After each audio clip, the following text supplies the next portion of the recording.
అలాగే ఇసుక పాలసీ, ఈ ఇసుక పాలసీ వల్ల ప్రస్తుతం జరుగుతున్నటువంటి విధానంలో మనకి ప్రభుత్వానికి మాత్రం అంత మంచిగా లేదు.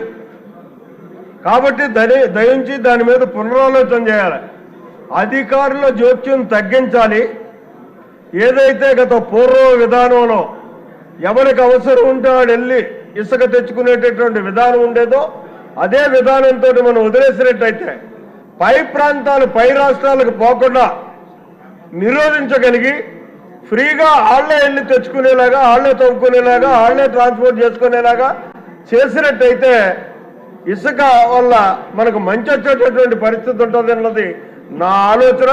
ఇక ఉచిత ఇసుక విధానం మీద అదొక శాపంగా మారింది అధ్యక్ష.